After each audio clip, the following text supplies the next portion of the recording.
مریض، مسافر، عورت، نابالغ لڑکا اور غلام جمعہ کی فرضیت سے مستثنی ہیں، یعنی ان پر جمعہ فرض نہیں، اگر چاہیں تو پڑھ لیں، نہیں تو ظہر کی نماز بھی کافی۔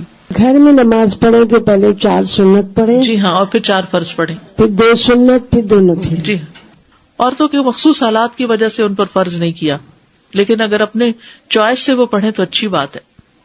ابو عمر شیبانی سے مروی ہے، انہوں نے عبداللہ کو دیکھا کہ وہ جمعہ کے دن عورتوں کو مسجد سے نکال رہے تھے، کہہ رہے تھے کہ اپنے گھروں کی طرف نکلو، وہ تمہارے لیے بہتر ہے۔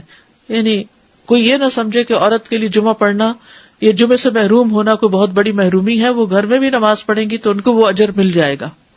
اصل میں عورتوں کو تیار کرنا ہوتا ہے مردوں کو کہ وہ ٹائم پر جمعے کے لیے نکلیں، کہ عورتوں کو گھر اس لیے رہنے کی ضرورت ہے کہ وہ مردوں کو تیار کر سکیں کہ وہ جمعے پہ جائیں وقت پر۔ لیکن منع نہیں ہے، حرم میں آپ دیکھیں کتنی عورتیں ہوتی ہیں، مسجد نبوی میں کتنی عورتیں ہوتی ہیں، اور واقعی دل پسیجتا ہے جب آپ اچھا خطبہ سنتے ہیں، اور اجتماعیت سے ایک دل کی حالت اور ہوتی ہے۔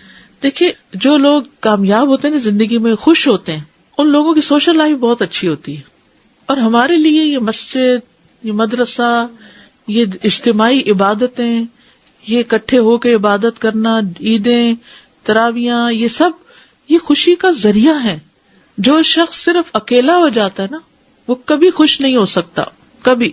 بہت سے لوگ اپنی کوئی چیز کسی کے ساتھ شیئر کرنا ہی نہیں چاہتے، نہ اپنی کوئی صلاحیت، نہ اسکل، نہ کوئی کھانا پینا، نہ کوئی اور اپنا وقت، نہ قوت، کچھ بھی نہیں۔ وہ خود ہی خود ہر چیز انجوائے کرنا چاہتے ہیں، ان کی ساری انجوائمنٹ ختم ہو جاتی، ڈپریشن کا شکار ہو جاتے ہیں۔ ڈپریشن کا بہترین علاج ہے، کیوں کہا گیا مریض کی عادت کرو، کیوں کہا گیا جنازے پہ جاؤ اور بعد میں گھر والوں کا خیال رکھو، تاکہ وہ سنبھلے رہیں، تنہائی کا شکار نہ ہو، سبق بھی حاصل کرے۔